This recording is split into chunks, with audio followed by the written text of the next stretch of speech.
Oh boy, William got inside a cave during an archaeological expedition. There were 3 ways out, however, only one of them was safe. His map said that behind the first way out there was a pond that swallowed everything in. The second way out led to dangerous dinosaurs that would eat him alive. The third way out led to an erupting volcano. Which way was safe?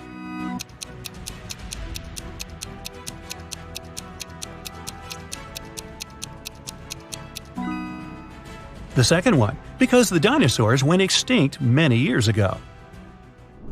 You're running away from a pack of zombies and come across 3 doors. Behind the first one, there's raging fire. Behind the second one, there's a lake of water. Behind the third one, there's a venomous snake. Which way would you choose?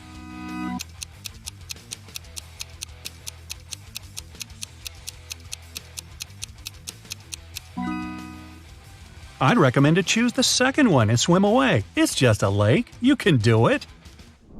During his vacation in the jungles, Aiden was caught by some tribe. They tied him up and said they'd push him into one of the 3 pits of his choice. The first pit was filled with zombies. The second one, there was raging fire. The third one was filled with huge pitcher plants. Which pit should Aiden pick?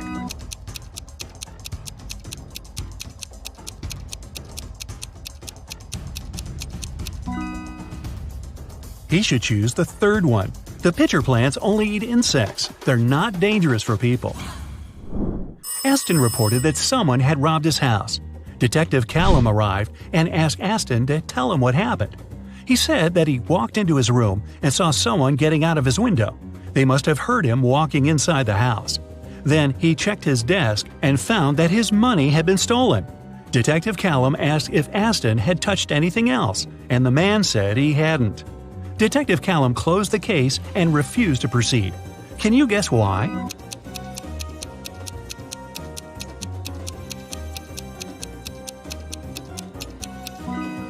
The robber wouldn't get out of the window without stepping on the bed. However, the bed was perfectly made, and Aston said he hadn't touched it.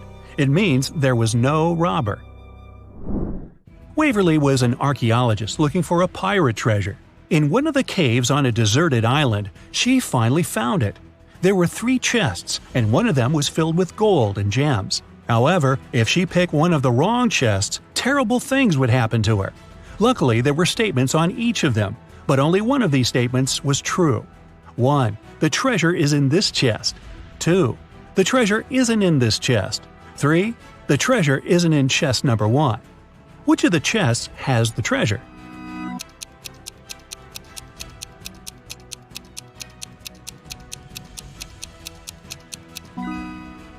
Let's solve it step by step. If the first statement is true, then the treasure must be in the first chest, and the other statements must be false. In this case, the second statement is also correct, so that was a wrong guess. If the second statement is true, then the treasure isn't in the first chest. The treasure isn't in the second chest either, just like it says. Then it must be in the third one. However, this makes the third statement correct too, although it shouldn't be. If the third statement is true, then from the first statement that is wrong, you can conclude that there's no treasure in the first chest. Since the second one is wrong too, then the treasure must be there. Now there's no contradictions, and the treasure is in the second chest. Whew. Does anybody else have chest pains? Just me? Okay. Skylar and Amelia are pen pals. Skylar said that her birthday was in winter, and Amelia said that hers is in summer. However, a couple of months later, they both had their birthday on the same day. Still, none of them lied. How is it possible?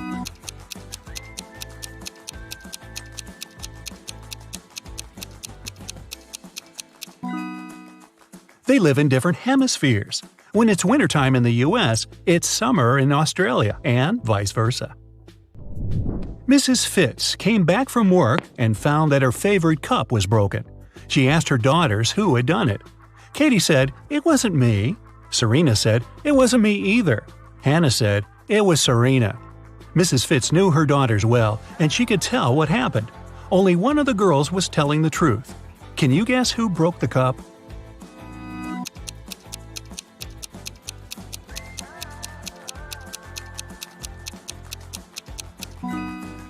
If Katie tells the truth, then firstly, it wasn't her who broke the cup. Secondly, the other 2 girls are lying. Serena is lying, so you can conclude it was her. But then Hannah is right, and that's a contradiction. Let's say Hannah is right. Then it was Serena who broke the cup, and Serena is lying. But then Katie is telling the truth too when she says it wasn't her. So Serena is telling the truth. She says it wasn't her, so you can trust her. And Katie and Hannah are lying. Katie says it wasn't her, so it was her. And Hannah says it's Serena, which is a lie. So Serena is the honest girl, and Katie is the guilty one. Hannah is just a liar.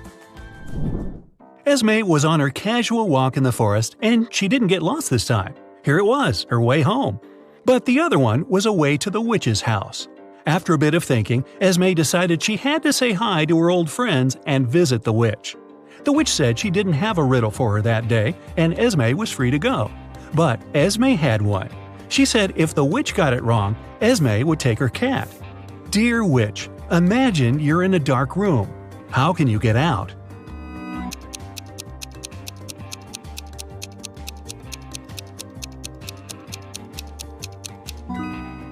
She mustn't imagine that.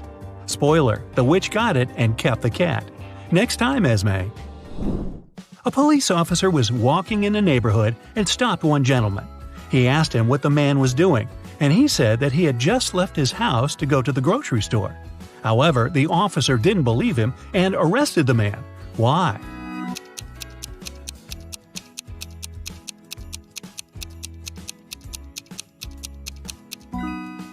Look, it's snowing, and there are fresh footprints on the snow that lead out of the window. House owners usually use the front door to walk out of the house, so this one must be a burglar.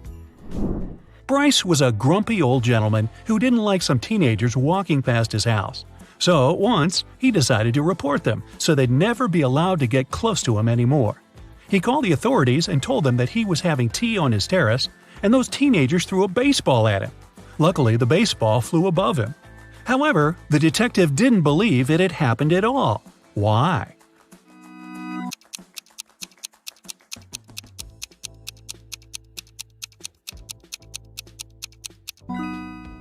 Take a look at the terrace. It's all made of glass. Bryce's place is right next to a window. If the baseball had flown right above him, as he said, it would have broken the glass. Thomas was collecting action figures. Some of them he got from his grandfather. They were super rare, and his collection of more than 500 figures was worth about $1 million. One day he came home from vacation and found out that his collection was stolen. Detective Callum was up for the case. There were 3 suspects, all of them were Thomas's neighbors. He said that the collection of action figures had been stolen and asked what they had been doing during the holidays. Sydney said that she was in the neighborhood. She was working but had nothing to do with the figures. Mateo said that his grandma is staying with him, so he's always with her, and he couldn't find any room for 500 action figures at his place. Gideon said that he wasn't even in the neighborhood and had just come back himself. Who stole the collection?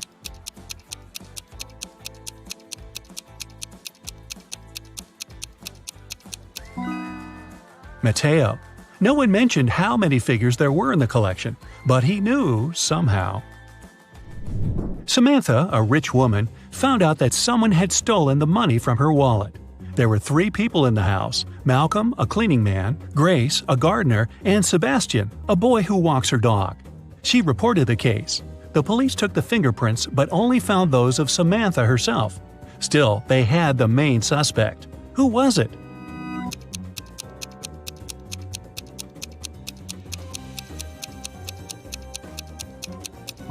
The main suspect was the cleaning man Malcolm. He's wearing gloves, and that's why he was able to do it without leaving any fingerprints.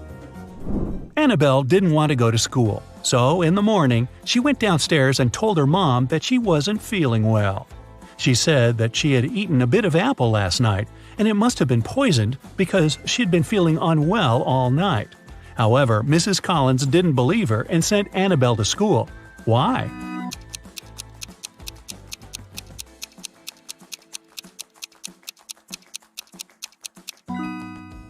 There's just one bite on the apple, and it's a fresh one.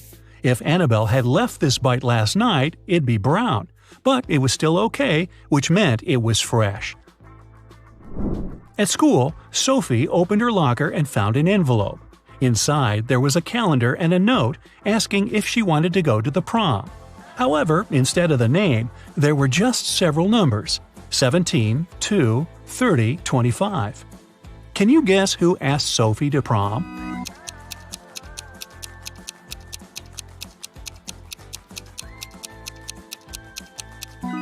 The calendar is the key.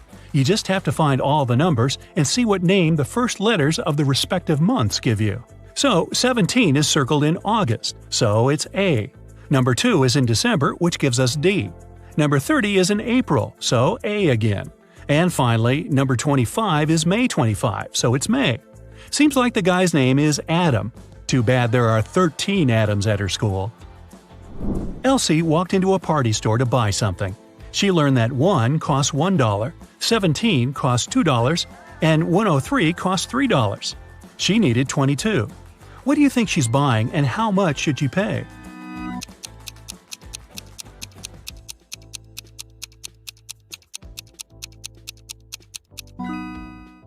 She's probably buying birthday candles for a cake, so each candle costs $1.